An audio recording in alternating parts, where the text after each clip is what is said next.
اس وجہ سے ہم کوشش کرتے ہیں یہاں پہ نظام چلتا رہے، جمہوریت برقرار رہے، تاکہ حکومت کی کوئی ریٹ قائم ہو. ہم اس کے لیے بہت قربانیاں دیتے آئے ہیں. ہماری کوشش ہمیشہ یہ ہوتی ہے، ہم اپنے بہت سارے مطالبات کو اس طرح نہیں اٹھاتے، لیکن جو چند چھوٹے چھوٹے بنیادی مسائل ہیں جو ایک عام سیاسی جماعت کو اپنی عوام تک جانے کے لیے جو آسانیاں ہونی چاہیے، وہ بنیادی سہولتیں بھی ہمارے پاس آج حاصل نہیں ہیں، جس کے لیے ہم وقتاً فوقتاً حکومت سے اور جو پاکستان میں مختلف قوتیں ان سے بات کرتے رہتے ہیں کہ بھائی جس طرح آپ دوسرے پاکستانیوں کو ٹریٹ کرتے ہیں اسی طرح ہم کو بھی ٹریٹ کریں. ٹھیک ہے جناب. طاہر رضوی صاحب، جہاں متحدہ قومی موومنٹ مختلف شکایت کرتی ہے، ہم نے دیکھا کہ پی ٹی آئی کے وزراء کی جانب سے مختلف سخت اسٹیٹمنٹ آئے ٹی ایل پی کے حوالے سے، اور انہیں یہاں تک کہا گیا کہ بھارت سے انہیں فنڈنگ ہو رہی ہے. تو ایسے میں ان کی طرف تو وہ چلے گئے اور مذاکرات بھی کیے، مطالبات مان بھی لیے. متحدہ قومی موومنٹ جو کہ اتحادی ہے، ان کے مطالبات نہیں مانے جا رہے، وجہ کیا ہو سکتی ہے؟ بسم اللہ الرحمن الرحیم. پہلے تو عبید اللہ علیم صاحب کا ایک شعر ہے کہ عزیز اتنا ہی رکھو کہ دل سنبھل جائے، اور بس اب اتنا نہ چاہو کہ دم نکل جائے. انہوں نے اتنا چاہا نا. بیسکلی مسئلہ یہ ہے، آپ ایک چیز دیکھیں کہ حضرت قائد اعظم انہوں نے مسلم لیگ بنائی، اور قائد اعظم کی مسلم لیگ الحمدللہ آج بھی نام سے موجود. یہ اختلاف مجھے موجود ہے کہ جنہوں نے قائد اعظم کی مسلم لیگ کا نام لیا اور نام لے کے سیاست کی، وہ سیاست وہ نہیں کی جو قائد اعظم نے کی، لیکن وہ مسلم لیگ آج بھی قائم ہے، نون کی شکل میں، قاف کی شکل میں، کسی بھی شکل میں، فنکشنل کی شکل میں. ایم کیو کا مسئلہ یہ ہے، دیکھیں گھر بیٹھے ہوئے تو کچھ بھی نہیں ملتا. اگر ٹی ایل پی کا آپ کہہ رہے ہیں کہ جناب ٹی ایل پی کو آپ نے ایک اسپیس دے دی، آپ نے ان کا کالعدم ختم کر دیا، تو وہ گھر میں نہیں بیٹھے، انہوں نے جا کے کاوش کی، کوشش کی، باہر نکلے، سڑکوں پہ آئے، انہوں نے انیشیٹیوز دیے. آپ نے انیشیٹیو نہیں لیے. آپ 3 سال سے، میں نے پہلے بھی کہا تھا، کہاں تو آپ بوری میں بند کرتے تھے اور کہاں آپ خود بوری میں بند ہو گئے.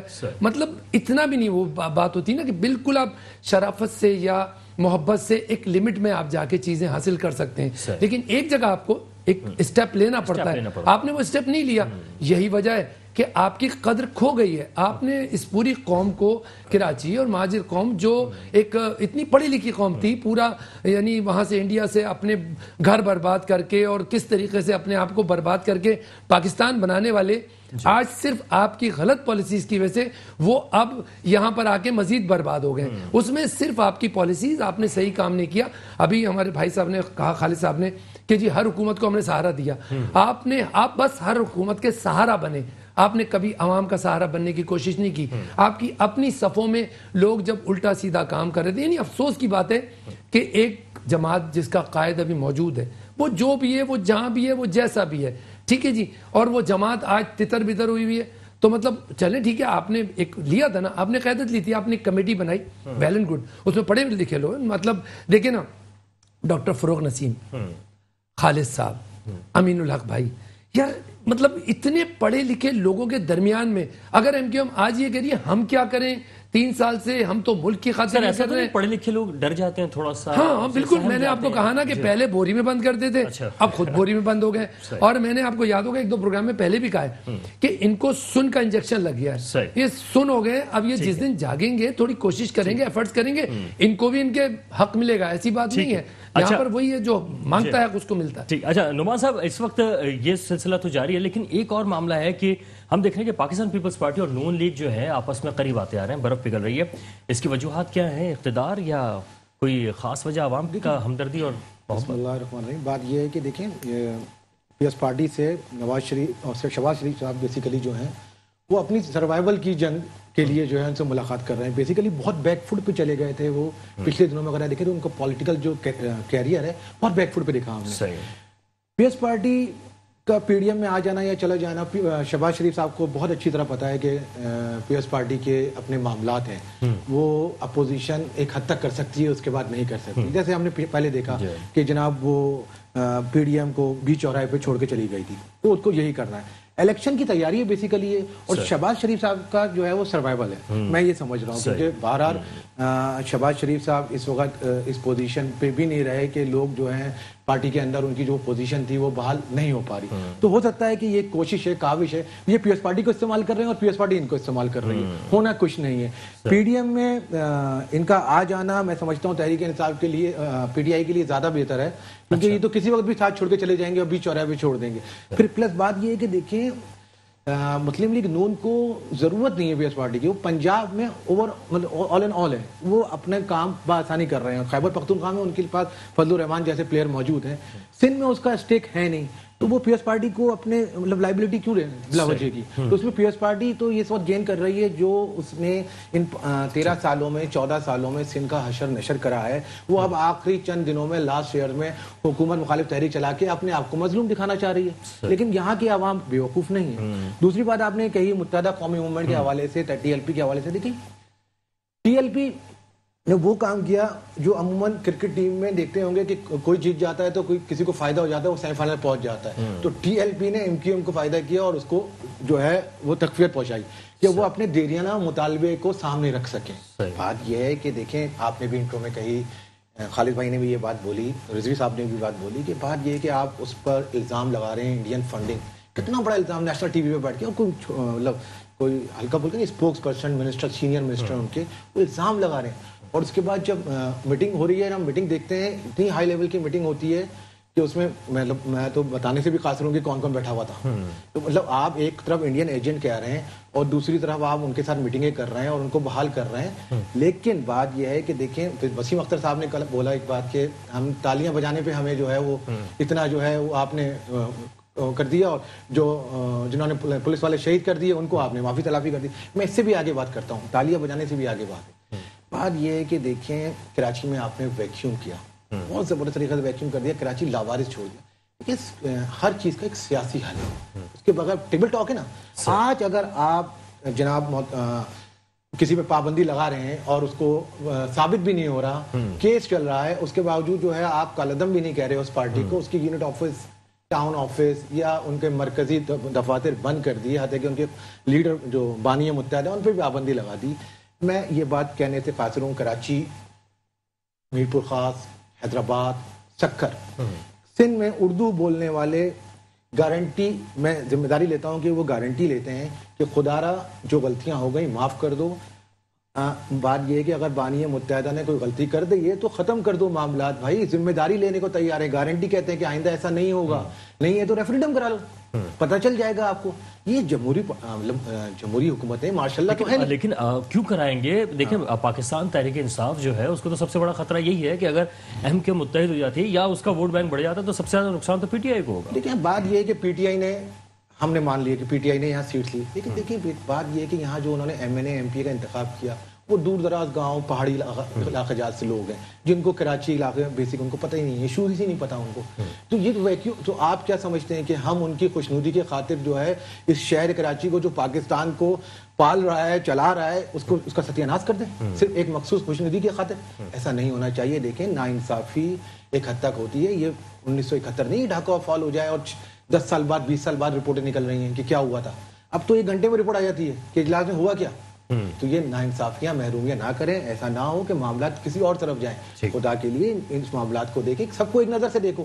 آپ نے ان کو بھی بھارتی ایجنٹ کہا کہ ٹیبل پہ بٹھا دیا, اور ان کو بھارتی ایجنٹ صرف کہا ہے, کچھ ثابت ہونے کا نام و نشان نہیں ہے, اور جناب بات کرنے کو بھی تیار نہیں. تو خدا کے لیے معاملات کو درست کیا جائے. جناب شیخ صاحب یہ فرمائے گا کہ اس وقت قومی اسمبلی کا اجلاس ہوا, اس میں ترمیمی بل ایک جو لائے تھے آرڈیننس, اس حوالے سے ہم نے دیکھا کہ وفاقی حکومت کو شکست کا سامنا کرنا پڑا, پی ٹی آئی کی حکومت جو ہے اس کو شکست کا سامنا کرنا پڑا. اپوزیشن جو ہے وہ فتح یاب رہی. نون لیگ جو دستوری ترمیمی بل 2021 تھا, اس کے اندر جو قومی اسمبلی میں پیش کیا گیا اس میں بل کے حق میں 117 ووٹ آئے, جبکہ مخالفت میں 104 ووٹ آئے. تو اس طرح سے جو ہے اپوزیشن پہلی دفعہ قومی اسمبلی کے اندر فتح یاب ہوئی اور حکومت کو ناکامی کا سامنا کرنا پڑا. ایسے میں اس کا مطلب یہ ہے کہ اس طرح جو وفاقی حکومت ہے وہ تو کمزور ہوتی نظر آ رہی ہے. تو کیا آپ ساتھ چلتے رہیں گے یا اپنے مطالبات کو مزید اور منوائیں گے؟ میں نے پہلے عرض کیا کہ ہم حکومت کے ساتھ صرف اور صرف جمہوریت کے استحکام کے لیے اور اس کے ساتھ ساتھ کراچی اور سندھ کے شہری علاقوں کی ترقی کے حوالے سے ہم نے کوشش کی کہ ہم ان کے ساتھ شامل ہوں, کیونکہ مسلسل 13 سالوں سے پیپلز پارٹی کی حکومت مسلط ہے سندھ میں, جس نے سندھ کا جو ہے وہ بالکل تباہ کر دیا ہے. اس کا انفراسٹرکچر تباہ ہو گیا ہے. کراچی کے شہر ایسا ہو گیا ہے کہ کوئی روڈ سلامت نہیں ہے. ٹھیک ہے. سیویج کا نظام ختم ہو گیا ہے. پانی کے لیے لوگ ترس رہے ہیں. سر میں اگلے اس پہ جواب لوں گا کہ قومی اسمبلی میں جو شکست ہوئی ہے اس کے اوپر ایک چھوٹا سا بریک ہے، بریک کے بعد واپس آتے ہیں، ہمارے ساتھ رہیے۔ Welcome back. پروگرام میں ہم بات کر رہے ہیں کہ قومی اسمبلی میں اس وقت پی ٹی آئی کی حکومت کو مخالفت کا سامنا کرنا پڑا اور اس وقت شکست ہوئی اس کو، اور اپوزیشن کو فتح ملی ہے۔ یہ پہلی فتح ہے جو کہ پاکستان تحریک انصاف کے سامنے اپوزیشن جماعتوں کو ملی ہے۔ سر آپ اتحادی ہیں، کیا آپ نے بھی ووٹ اپوزیشن کو نہیں دے دیا؟ دیکھیں ایم کیو ایم کا یہ وتیرہ رہا ہے، جو بات کرے گی کھل کے کرے گی۔ صحیح ہے۔ پیٹ میں خنجر گھونپنے کا وتیرہ دوسروں کا رہا ہے، ایم کیو ایم کا کبھی نہیں رہا۔ ایم کیو ایم اگر کوئی بات حمایت کرتی ہے تو کھل کے کرتی ہے، مخالفت کرے گی تو کھل کے کرے گی۔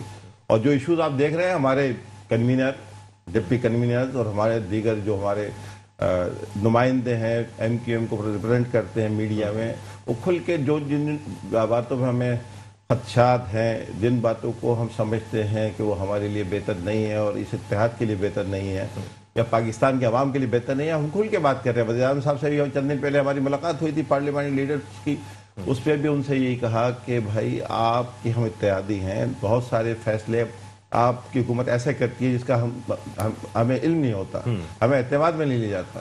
جو بھی فیصلے ہوتے ہیں جب اتحادی ہیں تو مل کے فیصلے کیے جائے، ہماری رائے لی جائے، ہم تو آپ کو بہتر مشورہ دیں گے، کیونکہ ہمارا ایک تجربہ ہے پاکستان کی سیاست میں، اور ہر دفعہ ہم کوشش تو یہی کرتے رہے ہیں۔ اور جنہوں نے کہہ رہے ہیں لوگ کہ ایم کیو ایم کمزور ہو گئی، ایم کیو ایم کمزور نہیں ہوئی ہے۔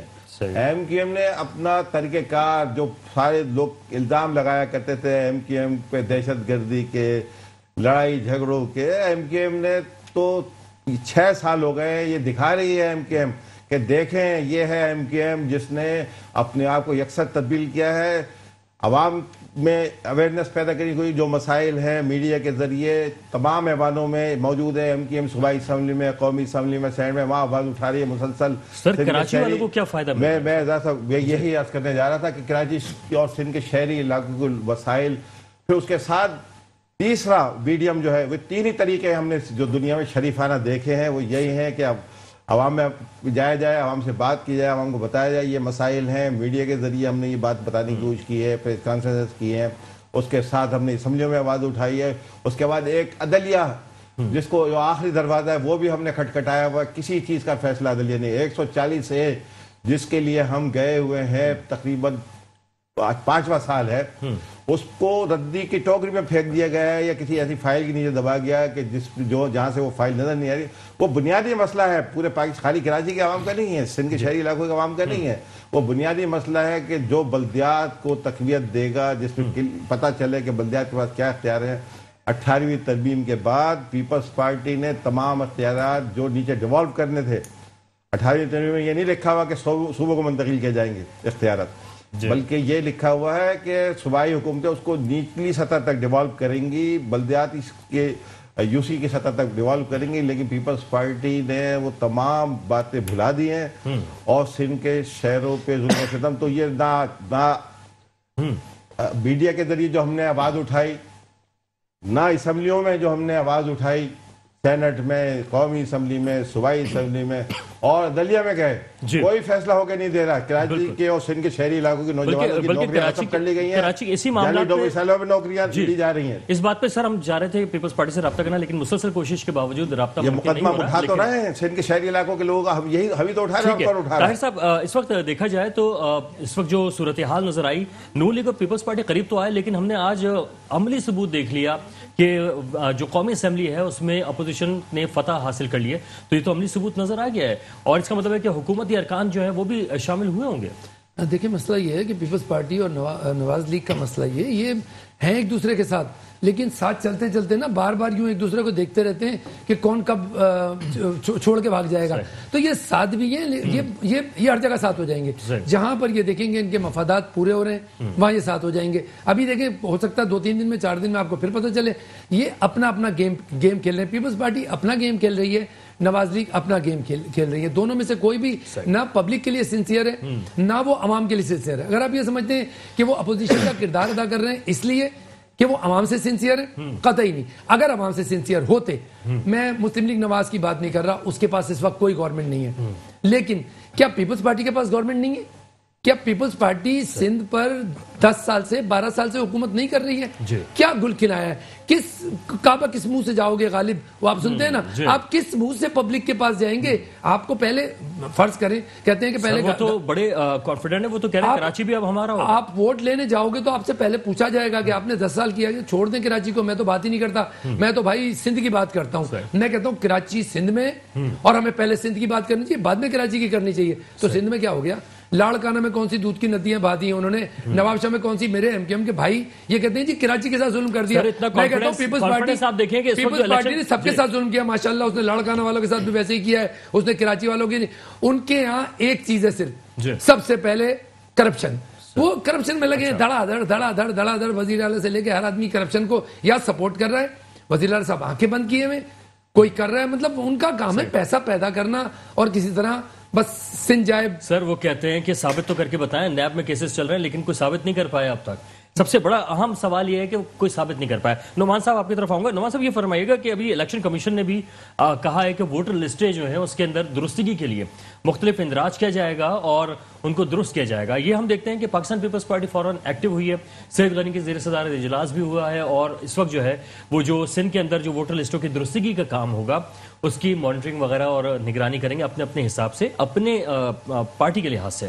تو آپ کے سمجھتے ہیں کہ ووٹر لسٹوں کو کوئی گڑبڑ تو ہونے کا امکان نہیں ہے؟ دیکھیے گڑبڑ تو وہ جو آئی ڈی کارڈ پکڑے گئے نادرا سے 40 لاکھ وہ جو جعلی آئی ڈی کارڈ پکڑے گئے تھے، اس کی اگر آپ تحقیقات کرا دیں تو دھاندلی تو پہلے کر چکے ہیں یہ، اب تو اس کو فائنلائز کریں گے.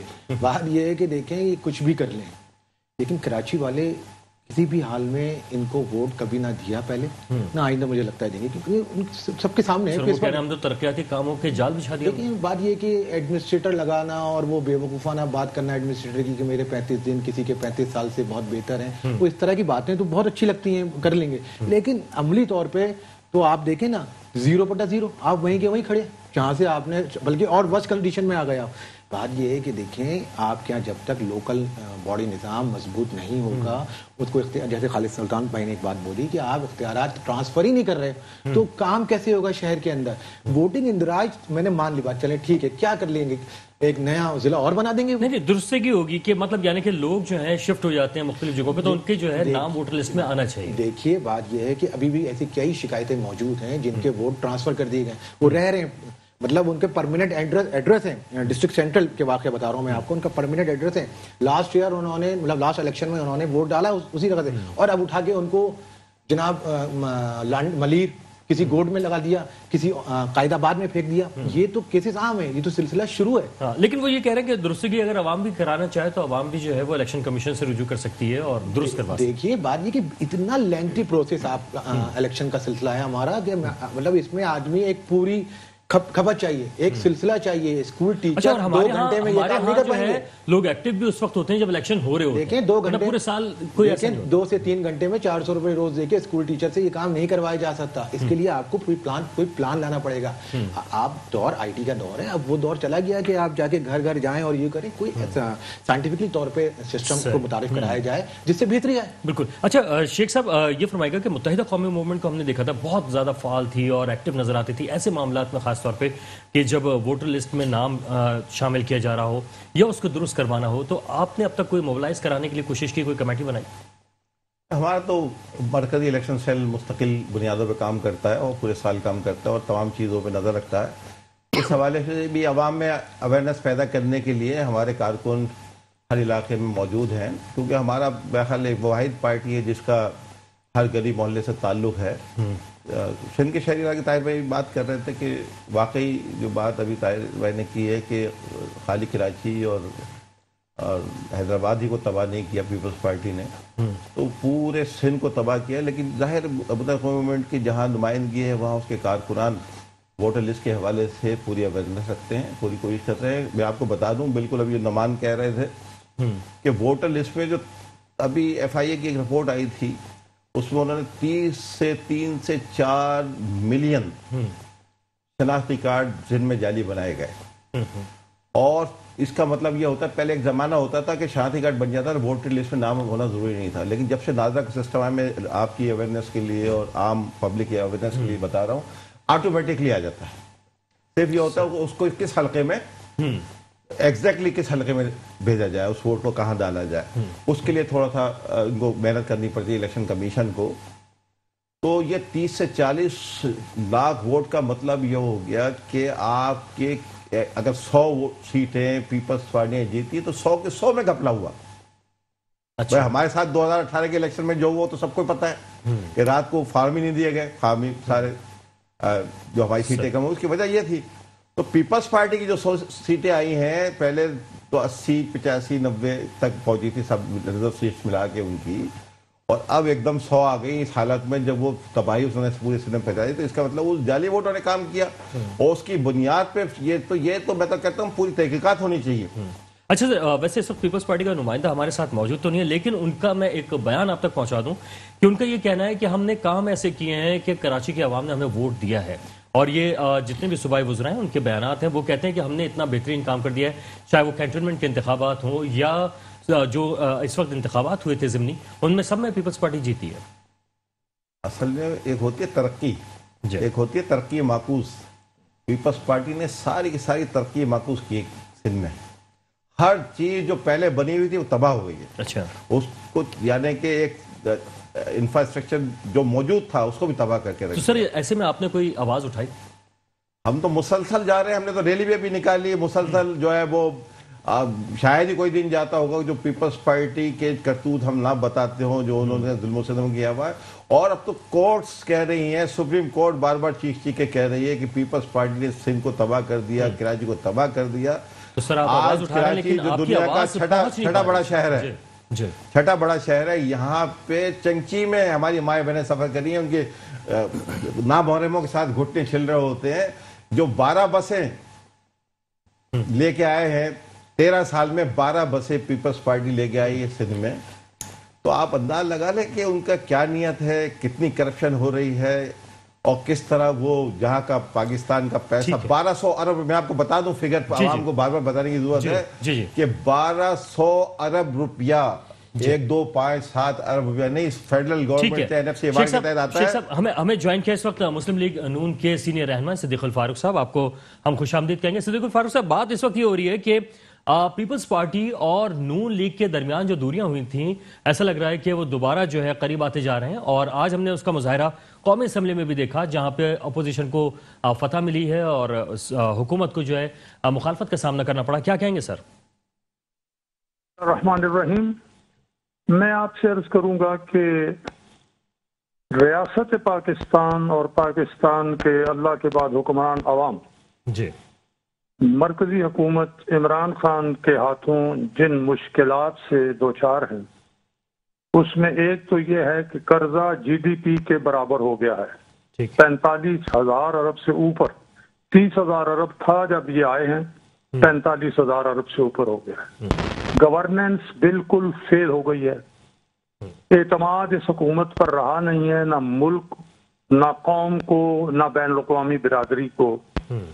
اس صورتحال سے اگر نجات نہ دلائی گئی تو اللہ نہ کرے، نمبر 1 پاکستان دیوالیہ ہو سکتا ہے، اور اس کے نتیجے میں نہ آپ کا جہاز اڑے گا، نہ آپ سے معاہدہ ہوگا، نہ آپ سے تجارت ہوگی، بلکہ آپ کے ایسیٹس پر قبضہ کر لیا جائے گا. دوسری بات یہ ہے کہ اسی صورتحال میں غریب بھوکوں مر جائے گا، متوسط آدمی بھی. تو آج جو پارلیمنٹ کے اندر مظاہرہ ہوا ہے، میں سمجھتا ہوں کہ یہی مظاہرہ پارلیمنٹ کے باہر بھی ہوگا انشاءاللہ. اور اگر اسی مہینے نومبر کے آخر میں ہی اپوزیشن اسلام آباد کی طرف بڑھتی ہے تو مجھے امید کرنی چاہیے کہ پیپلز پارٹی اور ANP سمیت تمام باقی پارٹیاں بھی اس میں شامل ہوں گی. اچھا سر، یہ فرمائے گا کہ ایک واقعہ پیش آیا تھا 22 اگست کا، جس میں متحدہ قومی موومنٹ جو ہے اس کو کافی زیادہ نقصان کا سامنا کرنا پڑا، اور ابھی ہم نے دیکھا کہ اسی طرح کی کچھ صورتحال بنی تھی اور TLP سے مذاکرات کیے جب PTI نے. اس کے بعد متحدہ قومی موومنٹ کا کہنا تھا کہ جناب ہم نے تو صرف تالیاں بجائی تھیں، ادھر دوسری طرف تو فائرنگ کی گئی، اور آپ نے بھی مطالبہ کیا ہے کہ جو معاہدہ ہوا ہے وہ سامنے لایا جائے. تو سر کتنی مماثلت ہے، اور آپ کیا سمجھتے ہیں کہ متحدہ قومی موومنٹ کے دفاتر کو کھلنا چاہیے؟ متحدہ قومی موومنٹ جو اس وقت ہے جی، اور جو الطاف حسین کی سربراہی میں تھی، جی، میں سمجھتا ہوں اس میں فرق ہے.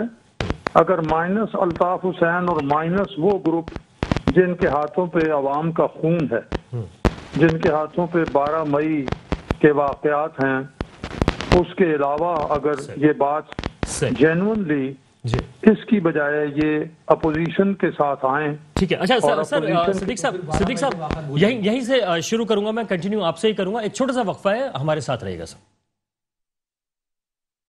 Welcome back. پروگرام میں ہم بات کر رہے ہیں کہ اس وقت جو ٹی ایل پی اور ایم کیو ایم کے درمیان جو ایک بات سامنے آئی اور متحدہ قومی موومنٹ نے مطالبہ کیا کہ ان کے تمام دفاتر کو کھولا جائے، کیونکہ ٹی ایل پی سے بھی مذاکرات ہو گئے جبکہ دوسری طرف سے پولیس اہلکاروں کو شہید کیا گیا تھا. تو اس پر اس وقت ہم بات کریں. ہمارے ساتھ موجود ہیں صدیق الفاروق، سینئر رہنما مسلم لیگ نون کے. سر آپ کچھ فرما رہے تھے، کہیے گا. کر رہا تھا کہ اگر یہ مائنس الطاف حسین اور کچھ اور وہ لوگ جن کے ہاتھوں پہ پاکستان کے عوام کا، کراچی کے شہریوں، بے گناہ معصوم شہریوں کا خون ہے، ان کے بغیر اپوزیشن یہ جو اپنا ایم کیو ایم ہے وہ اس حوالے سے کوئی بات کرتی ہے تو سب سے پہلے تو وہ اپوزیشن کے پلیٹ فارم پر آ جائے اور اپوزیشن کے پلیٹ فارم پر آ کر اپنی بات رکھے. اور انشاءاللہ العزیز تبدیلی جو ہے وہ کوئی دور نہیں ہے. لیکن جس طرح سے عمران خان اور ان کا ٹولہ جو ہے وہ 2 محاذوں پر پیچھے ہٹا ہے اور خفیہ معاہدے کیے ہیں بغیر پارلیمنٹ کو اعتماد میں لیے، یہ بہت خطرناک چیز ہے اور بہت بڑی ناکامی ہے. جو بھی ہو وہ پارلیمنٹ میں آنا چاہیے. ایم کیو ایم کا معاملہ بھی اور کسی کا معاملہ بھی اگر ہے تو یہ پارلیمنٹ میں آنا چاہیے. اور پوری قوم کو متحد کرنے کے لیے اگر کوئی پارلیمنٹ مشترکہ اور متفقہ لائحہ عمل اپناتی ہے اس سلسلے میں تو وہ اچھا ہوگا. ٹھیک ہے. اچھا سر، ہمارے ساتھ تجزیہ کار بھی موجود ہیں، نعمان صاحب ہمارے ساتھ موجود ہیں، ان سے بات کریں گے. نعمان صاحب یہ فرمائیے گا کہ اس وقت جو صدیق الفاروق صاحب کہہ رہے ہیں کہ پارلیمنٹ میں لانا چاہیے ایسے معاملات کو جبکہ خفیہ مذاکرات ہو گئے، تو آپ کیا سمجھتے ہیں کہ بعض مذاکرات ایسے بھی نہیں ہوتے جو خفیہ ہی رکھے جاتے ہیں؟ لیکن پہلی بات تو انہوں نے ایک بڑی عجیب بات کری. انہوں نے یہ بات بولی کہ 12 مئی کے حوالے سے انہوں نے ایک بات بولی کہ جو ہے وہ لوگ ہٹ جائیں تو اپوزیشن میں وہ لوگ آ جائیں، مطلب ہم ان کو ویلکم کرتے ہیں. بات یہ کہ اصل میں یہاں یہی وجہ ہے کہ ایم کیو ایم جو تحریک انصاف کے ساتھ مسلسل چل رہی ہے وہ ان لوگوں کے رویے اور ان لوگوں کی اس طرح کی جو زبانیں ہیں اس وجہ سے. عدالت، بات یہ کہ عدالت تو آپ نے اپنے گھر میں لگا لی. آپ نے فیصلہ کر دیا کہ 12 مئی کا خون اور یہ خون اور وہ خون، آپ نے خود ہی فیصلہ سنا دیا. یہی وہ باتیں ہیں، رویے ہیں جو کہ آج ان کو تنہا کر دیا. بات یہ ہے کہ مسلم لیگ نون پہ بھی وہی الزام ہے. جو بات یہ ہے کہ ایک مسلم لیگ نون لندن ہے اور ایک مسلم لیگ نون پاکستان ہے، ان پہ بھی وہی الزامات ہیں. تو انہیں سوچنا چاہیے کہ اگر یہ کسی کے لیے کوئی بات کہہ رہے ہیں تو ایسا نہ ہو کہ جو ان کے چاہنے والے ہیں، جو بڑی تعداد میں سمجھتا ہوں سندھ میں، کراچی میں، حیدرآباد، میرپور خاص میں موجود ہیں، ان کی دل آزاری ہو. پہلے تو یہ بات ان کو سوچنی اور سمجھنی چاہیے. ماشاءاللہ بہت سینئر ہے صدیق الفاروق صاحب. جی صحیح. اچھا طاہر صاحب، آپ کیا سمجھتے ہیں کہ کس حد تک جو ہے آپ نے اس وقت جو گفتگو سنی ہے تو کیا اس وقت اتحاد جو ہے بنتا نظر آ رہا ہے آپ کو پیپلز پارٹی اور نون لیگ کا، یا پھر پیٹ میں چھرا گھپ دے گی پیپلز پارٹی؟ دیکھیں بیسیکلی تو صدیق صاحب واقعی بہت سینئر اور میں بڑا احترام کرتا ہوں ان کا، اور بڑا مؤدبانہ ان سے سوال کروں گا کہ صدیق صاحب لیٹ سپوز کہ عمران خان کو آپ نے گرا دیا، ہٹا دیا، what is your plan? Please public کو یہ بھی تو بتائیں کہ آپ آنے کے بعد یہ 45,000 ارب کے قرضے کیسے اتاریں گے؟ آپ آنے کے بعد شوگر کی پرائس کو کیسے ڈاؤن کریں گے؟ آپ کے پاس کیا پلانز ہیں جن پلانز کی بنیاد پر آپ اور پیپلز پارٹی بیٹھ کر اتحاد کر رہے ہیں اور موجودہ حکومت کو گرانے کی کوشش کر رہے ہیں؟ آپ نے ایک دن بھی اسمبلی میں کھڑے ہو کر اس کا سولوشن نہیں دیا. کیا عمران خان کو ہٹانا ہے سولوشن؟ اگر یہ سولوشن ہے تو ویل اینڈ گڈ، کل ہٹنا چاہیے، آج ہٹنا چاہیے، ابھی ہٹنا چاہیے. But what is your plan? آپ کے پاس کیا ہے؟ آپ عوام کے لیے بتائیں. اچھا شیخ خالد صاحب بھی ہمارے ساتھ ہیں، متحدہ قومی موومنٹ سے تعلق ہے. شیخ صاحب، انہوں نے ویلکم کیا ہے کہ اگر آپ آتے ہیں اپوزیشن کی جانب تو نون لیگ جو ہے وہ آپ کو ویلکم کرے گی. دیکھیں، ہم تو عوامی سیاست کرتے ہیں اور بیچ راستے میں کوشش کرتے ہیں کسی کو نہ چھوڑیں. ہم کوشش کر رہے ہیں کہ اگر ہم پی ٹی آئی کی حکومت کے ساتھ چل رہے ہیں تو پی ٹی آئی جو غلطیاں کر رہی ہے اس کی اصلاح کرے. ہم ان کو بتا رہے ہیں کہ کہاں کہاں آپ غلطیاں کر رہے ہیں اور اعتماد میں لیں اپنے اتحادیوں کو. کوئی بھی فیصلہ کرنے سے پہلے تو پھر ہم ظاہر ہے وہ بوجھ بھی لینے کو تیار ہیں ان کے، لیکن اگر ہم ان کو اعتماد میں نہیں لیں گے اور بالا فیصلے کریں گے، یقیناً اس وقت مہنگائی کا بوجھ بھی وہ حکومت کے پاس بہت بڑا آیا ہوا ہے، اور دیگر جو فیصلے کمزور فیصلے کر رہی ہے پی ٹی آئی کی حکومت، اس کا بوجھ بھی آ رہا ہے، وہ ہمارے اوپر بھی آ رہا ہے. ہم اس پہ جائزہ لے رہے ہیں کہ کب تک ہم اس طرح ساتھ چل سکتے ہیں. تو ہم طاہر صاحب کی طرف آؤں گے. طاہر صاحب آپ بھی کوئی سوال کرنا چاہیں خالد صدیق الفاروق صاحب سے کہ اس وقت جو بہترین موقع ہے، مہنگائی بڑھی ہوئی ہے، پی ٹی آئی کی حکومت پر کافی دباؤ آیا ہوا ہے، ایسے میں کیا ان کی اسٹریٹجی ہو سکتی ہے؟ آپ کوئی سوال کرنا چاہیں؟ دیکھیں جی، میں یہی سوال کرنا چاہتا ہوں کہ ٹھیک ہے کوئی بات نہیں، لیٹ سپوز کہ یہ اپوزیشن کی جتنی بھی تحریک ہے یہ کامیاب ہو جائے گی، اور کامیاب ہونے کے بعد یہ چینج لے آئیں گے، ان کا وزیر اعظم آ جائے گا، ان کی گورنمنٹ آ جائے گی، پھر کتنے دن میں یہ قرضے اتار دیں گے، کتنے دن میں یہ مہنگائی ختم کر دیں گے؟ یہ پلان دے نا. ان کا یہ کہنا کہ جی ہم بس عمران خان کو ہٹائیں گے، بالکل ہٹا دیں فوراً، کوئی مسئلہ نہیں ہے. آپ کیا کریں گے پھر آ کے؟ یعنی میں اس وقت نہ عمران خان کے ساتھ ہوں، نہ پیپلز پارٹی کے ساتھ ہوں، نہ ایم کیو ایم کے. میں اس غریب عوام کی طرف دیکھ رہا ہوں جو بالکل ہر دور میں ایک دفعہ کبھی ان کے قرض اتارو اور ملک سنوارو کے نعروں کے پیچھے جاتی ہے. اگر آج 45,000 کا قرض ہے، صدیق صاحب فرما رہے ہیں، تو جناب ایک دن آپ کے وزیر اعظم صاحب نے، لوگ رات کو سوئے تھے، صبح سب کے ڈالر چلے گئے تھے، آپ نے ڈالر پہ قبضہ کر لیا تھا اور آپ نے کہا تھا کہ ہم قرض اتار دیں گے ملک کا. اگر آپ نے وہ مہم چلائی تھی تو اسحاق ڈار صاحب نے اتنے قرضے کیوں لیے؟ اس وقت آپ کو اپنے نعرے کا خیال نہیں آیا؟ پیپلز پارٹی روٹی کپڑا مکان کہتی ہے، نہ روٹی رہی، نہ کپڑا رہا، نہ مکان رہا عوام کے پاس. اس کے بعد آئی تحریک انصاف، اس نے کہا جی 1 کروڑ نوکریاں، 50 لاکھ مکان. جناب ٹھیک ہے، کہاں جائیں ہماری عوام کہاں جائے؟ صدیق صاحب جواب دیں جناب، فرمائیے گا. بہت سارے سوالات آپ کی طرف آ چکے ہیں. میں جواب دوں؟ جی جی صدیق صاحب. دیکھیں جی، پہلی بات تو یہ ہے کہ ہم نے جو قرض لیا ریکارڈ پر ہے. خود حماد اظہر نے بتایا قومی اسمبلی کو 1.5 سال پہلے کہ مسلم لیگ نون نے اپنے دور میں $35 بلین قرضہ لیا اور 33.51 بلین یعنی 33.5 بلین سے زیادہ واپس کر دیا. نمبر 1. نمبر 2، ہمارے دور سے پہلے بجلی کی 20 گھنٹے کی لوڈ شیڈنگ ساری دنیا کو پتا، اور بجلی جو ہے وہ صنعت کا کے بھی شاہراہ ہے، وہ زراعت کی بھی شاہراہ ہے، اور گھریلو زندگی کی بھی شاہراہ ہے. ہم نے وہ لوڈ شیڈنگ الحمدللہ ختم کی. ہم نے بڑے بڑے پروجیکٹس دیے، ہم نے ڈالر کو کنٹرول کیا، ہم جی ڈی پی 5.8 پہ لے کے گئے، ہم نے جو شرح سود تھی وہ کم کر کے 5.25 پر لے کر آئے. لیکن سر ابھی موجودہ صورتحال ڈیفرنٹ ہے نا سر، کورونا کی وجہ سے. میں عرض کر رہا ہوں نا، میں اب اس سوال پہ آتا ہوں جو انہوں نے کہا ہے کہ اس وقت 45,000 روپے جو قرضے ہیں، جو چینی ہے، جو دوسرے کی قیمتیں ہیں، ان کو ہم کس طرح سے ٹھیک کریں گے؟ دنوں میں نہیں ٹھیک ہوتی. یہ دنوں میں دعویٰ کرنے والا جو ہے وہ تو عمران خان صاحب ہی ہیں، جو کہتے تھے میں 100 دن میں یہ کر دوں گا. دیکھیے، سب سے پہلے تو چونکہ اس حکومت کی کریڈیبلٹی ختم ہو گئی ہے، 4 وزارت خزانہ سارے کے سارے فیل ہو گئے ہیں.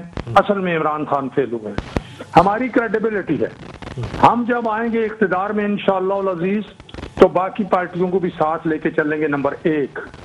نمبر 2، اس سے ہم اندر جو سیاسی استحکام ہے وہ پیدا کریں گے، اور ہمارے پوری دنیا میں اور ملک کے اندر یہ کریڈیبلٹی، یہ ساکھ ہے کہ ہم بہتر اقتصادی فیصلے کرتے ہیں، ہم زراعت کو ترقی دیتے ہیں، ہم تجارت کو ترقی دیتے ہیں، ہم کارخانے جو ہیں وہ لگواتے ہیں، سرمایہ کاری ہوتی ہے. یہ سارے کام اس کا ایک ناقابل تردید ثبوت سی پیک ہے جس کو انہوں نے آتے ہی بند کر دیا تھا. اس لیے ہمارے آنے سے یہ ساری سرگرمیاں جب شروع ہوں گی تو اس کے نتیجے میں ڈالر کی قیمت نیچے آئے گی، روپیہ اوپر جائے گا. ہم آ کے ریٹ آف انٹرسٹ اور کم کریں گے، سرمایہ کاری کو ہم فروغ دیں گے. سب سے بڑی میں نے عرض کیا کہ ہم سیاسی استحکام پیدا کریں گے، اور ہماری کریڈیبلٹی ہے، اور اس سے آتے ہی انشاءاللہ مسائل حل ہونے شروع ہو جائیں گے. لیکن 3 سال لگیں گے مسائل کو حل کرنے میں. یہ ہم نہیں کہتے کہ جی 100 دن میں. پہلے تو تباہی رک جائے گی، امپروومنٹ شروع ہو جائے گی. اگر یہ رہے تو تباہی مزید بڑھے گی. جیسے میں نے کہا پاکستان کے بینک رپٹ ہونے کا، دیوالیہ ہونے کا خطرہ. مطلب آپ یہ کہہ رہے ہیں آپ کے پاس مکمل ٹیم موجود ہے، جیسے عمران خان صاحب بھی دعویٰ کرتے تھے؟ نہیں، ہماری ٹیم نے تو کام کر کے دکھایا نا. عمران خان نے تو کہا میرے پاس 200 آدمی ہیں، بڑی آپ کے وزیر ٹیم ہے. خزانہ اس وقت نہیں ہے یہاں پہ، پاکستان میں نہیں ہے. یہی پوچھا آپ فکر نہ کریں، وہ بھی وزیر خزانہ بھی ہوں گے، سب ہوں گے. جھوٹے مقدموں کا جو ہے نا وہ انشاءاللہ پنڈورا باکس بند ہوگا. صحیح ہے. اچھا سر، دوسرا سوال یہ کیا گیا تھا آپ سے کہ 12 مئی کے حوالے سے جیسے آپ نے اسٹیٹمنٹ دیا تھا، اس کے اگر آپ تھوڑی لچک لے کر آئیں گے تو ایم کیو ایم ہو سکتا ہے آپ کی طرف آ بھی جائے. میں نے پہلے عرض کیا ہے ان پر اگر عدالت میں یہ مقدمہ ہے تو عدالت میں بھگتے نا. میں نے تو M Q M Altaf Hussain کو، میں جب چیئرمین تھا ہاؤس بلڈنگ فائنانس کارپوریشن اور مینیجنگ ڈائریکٹر بھی تھا، یہ 98-99 کی بات ہے، اس وقت کی ایم کیو ایم نے مجھے بھی بوری میں بند کرنے کی دھمکی دی تھی اور میں نے پریس کانفرنس بھی کی تھی اور میں نے ان کو للکارا تھا کہ اچھا ہمت ہے تو میں نے اپنے جو 2 گارڈ ہیں وہ بھی ہٹا دیے، مارو مجھے. تو اس لیے ہم نے تو یہ دھمکی خود مجھے دی گئی تھی. اس لیے میں یہ کہتا ہوں کہ یہ سیاسی گروپ جو ہیں، سیاسی پارٹیاں، وہ اس طرح کی دھمکیاں نہیں دیتے. اچھا میں نعمان صاحب کے پاس جاؤں گا. نعمان آپ فرمائیے گا کہ اس وقت وہ تو کہہ رہے ہیں ہم تو کھلی آفر دے رہے ہیں، ایم کیو ایم ہمارے ساتھ رہے، اور وہ تو دیگر سیاسی جماعتوں کو ملا کر، بلکہ انہوں نے تو کہا کہ ہم پاکستان کا نقشے بدل دیں گے، بہتر کر دیں گے. یہ جیسے انہوں نے پچھلی حکومتوں میں کیا، اس سے کوئی انکاری نہیں، دیکھا ہم سب نے دیکھا. بات یہ نہیں ہے، بات یہ کہ دیکھیں میں آپ سے بار بار جو آپ نے بڑی اچھی بات بولی کہ لچک، یہ لوگ مطلب کہنے کی بات یہ کہ کہیں کون ان کو پالیسی دے رہا ہے، کیا کر رہے ہیں. آپ کے حالات ایسے ہیں، آپ منیمائز ہوتے چلے جا رہے ہیں. پارٹی کے اندر ان کے اختلافات سب کے سامنے موجود ہیں، ان کے جو خاندانی معاملات ہیں وہ سب کے سامنے موجود ہیں. اس کے باوجود بھی آپ کے رویے جو ہیں وہ مسلسل اسی طرح تیز ترار اور جو ہے انتہائی دکھ دینے والے رویے ہوں. تو ان کو سوچنا سمجھنا چاہیے کہ اگر سیاست انہیں کرنی ہے اور آگے بڑھنا ہے تو خدا، جب آپ تحریک مطلب TTLP جسے کہتے ہیں افغانستان کے لیے آپ جو ہے نرم گوشہ رکھ سکتے ہو، تو بھائی کراچی والوں نے کیا ایسا ظلم کر دیا پتہ تو چلے. صحیح، ٹھیک ہے. اچھا طاہر صاحب یہ فرمائیے گا کہ انہوں نے تو کہہ دیا کہ ہمارے پاس معاشی ٹیم موجود ہے اور 3 سالوں کے اندر ہم پاکستان کو بہتری کی طرف لے جائیں گے. سب سے پہلے تو خسارہ روکیں گے جو اس وقت پاکستان کو نقصان ہو رہا ہے. دیکھیں اس وقت صدیق صاحب نے یہ فرمایا کہ میں ایک شعر ہے کہ عمر دراز مانگ کے لائے تھے 4 دن، 2 آرزو میں کٹ گئے 2 انتظار میں. پہلے 3 سال ٹرک کی بتی کے پیچھے عمران خان صاحب نے لگایا، اب یہ کہہ رہے ہیں 3 سال. جب 3 سال گزر جائیں گے تو پھر الیکشن کا 2 سال رہ جاتا ہے. یہ سولوشن تھوڑی ہے. آپ یہ بتائیں ریپڈ کیا کریں گے؟ اب ہے ریپڈ کا دور، اب وہ زمانہ تھوڑی ہے. اب ٹیکنالوجی چینج ہوتی ہے. رات کو بندہ کوئی موبائل فون کا ماڈل لے کے سوتا ہے تو صبح اٹھ کے ایک نیا ماڈل آیا ہوا ہوتا ہے. اب وہ نہیں چلے گا. صدیق صاحب سے میں یہ عرض کروں گا اگر یہ سوچ رہے ہیں نا آپ کہ آپ 3 سال میں کریں گے، پھر آپ کو چاہیے کہ آپ الیکشن میں نہ جائیں. اب تو عوام اس کو پوچھے گی جو آگے دوسرے دن سے عوام کو ریلیف دے گا، اس لیے کہ عوام کے پاس اتنی گنجائش ہی نہیں ہے. اگر آپ 3 سال کی بات کریں تو 3 سال میں تو عوام آدھی عوام مر جائے گی. یہاں تو حالت لیکن یہ پریکٹیکلی ممکن نہیں ہے. ہم لوگ اتنے قرضوں میں ڈوب چکے ہیں کہ کس طرح سے یہ ممکن ہوگا کہ ہم قرضوں سے نکل سکیں؟ سر کوئی چیز امپاسبل نہیں ہے دنیا میں. ہر چیز آپ پتہ ہے چائنا نے کتنے دن میں ترقی کی ہے، کتنے دن میں آپ کے بعد بنے ہیں وہ کہاں پہنچ گئے. وہ محنتی قوم ہے، وہ محنت کرتی ہے، وہ ایمانداری کرتی ہے. جب آپ کے اپنے لیڈر وہاں پر ایون فیلڈ میں فلیٹ لیں گے، پیسہ کمائیں گے اور پھر یہ ہوگا کہ جی 5 ارب، وہ کہیں گے 5 ارب میرے اکاؤنٹ میں کون ڈال گیا؟ میرے اکاؤنٹ میں آج تک نہیں آئے 5 ارب کبھی کہ کوئی ڈال دے میرے اکاؤنٹ میں 5 ارب. تو یہ جناب یہ سب دھندا ہے اور گندا ہے. جب تک یہ گندا دھندا یہ ختم نہیں کریں گے ملک صحیح سمت میں نہیں جائے گا. سر میرے خیال میں آپ کو بھی سیاست میں آ جانا چاہیے تاکہ آپ کو اندازہ ہو کہ پھر کیا معاملات بنتے ہیں. اچھا شیخ سلطان خالد صاحب یہ فرمائیے گا کہ اس وقت جو ساری صورتحال ہے اس کے اندر جو پی ٹی آئی حکومت ہے اس کا آپ اتحاد ہیں، تو اس وقت نون لیگ اور پیپلز پارٹی آپ کے خلاف اتحاد بنا کر آ رہے ہیں اور احتجاج کی ایک تحریک شروع ہونے والی ہے. تو ایسے میں آپ کیا کریں گے؟ آپ کیا یہ سارا برڈن اور بوجھ لے کر عوام کے درمیان جائیں گے یا پھر آپ اتحاد سے نکل آئیں گے؟ اس جواب سے پہلے میں تھوڑی سی تاریخ صحیح کرنا چاہتا ہوں. صدیق الفاروق صاحب نے ابھی جو ذکر کیا متحرک موومنٹ پاکستان کے 22 اگست سے پہلے کے دور کی غلطیوں کا، وہ غلطیاں ہوئی ہوں گی اور اس کی بہت ساری وجوہات ہیں، وہ اس وقت میں زیر بحث نہیں لانا چاہتا، لیکن میں تھوڑی تاریخ کی درستگی کرنا چاہتا ہوں. نون لیگ کی حکومت کا 3 دفعہ ہم نے ساتھ دیا. 90 میں جب ان کی حکومت بنی اس وقت ہمارے خلاف ٹائم بہت شارٹ ہے. صرف 1 منٹ لوں گا یہ تاریخ دور کرنا کیونکہ 2-3 باتیں ایسی انہوں نے کہی ہیں جس کو درست کرنا آج کے نوجوانوں کو، آج پاکستان کی جو یوتھ ہے اس کو نہیں پتا. انہی کے دور میں وہ آپریشن جو 72 مچھلیوں کے خلاف، ڈاکوؤں کے خلاف شروع کرنا تھا، وہ ایک سیاسی جماعت جو ان کے اتحادی اس کے خلاف شروع کر دیا گیا. پھر 97 میں ہم نے ان کا ساتھ دیا. اس وقت پھر انہوں نے اچانک گورنر راج لگا کے ہماری حکومت ختم کی اور ہمارے خلاف ایک اور آپریشن لانچ کر دیا. پھر 2013 میں پھر جب ان کی حکومت آئی اس وقت پھر ان کے دور میں جو آپریشن شروع ہوا وہ آج تک تقریباً یہ 2018 جاری رہا. 2018 کے آپریشن یعنی کہ نون لیگ جب بھی آئی ہے وہ جو ہے آپریشن کرتی رہے. میں جواب لے لیتا ہوں صدیق صاحب, میں جواب لے لیتا ہوں سر. وہ ہے جو دور ہے جو صدیق صاحب فرمائیے گا, ہم پہ گزرا. صدیق صاحب فرمائیے گا کہ آپ جب بھی معلوم ہونا چاہیے اور تازہ ہونا ایم کیو ایم جب بھی آپ کے اتحادی بنی آپ نے ان کے خلاف آپریشن کیا, فرمائیے گا سر. ایم کیو ایم تو ہماری اتحادی بھی بنی, M Q M Peoples Party کی اتحادی بھی بنی, M Q M Pervez Musharraf کی اتحادی بھی بنی. تو ایم کیو ایم جو ہے اس سے پہلے ضیاء الحق کی اتحادی بھی بنی. تو ایم کیو ایم تو سب کی اتحادی بنی نا.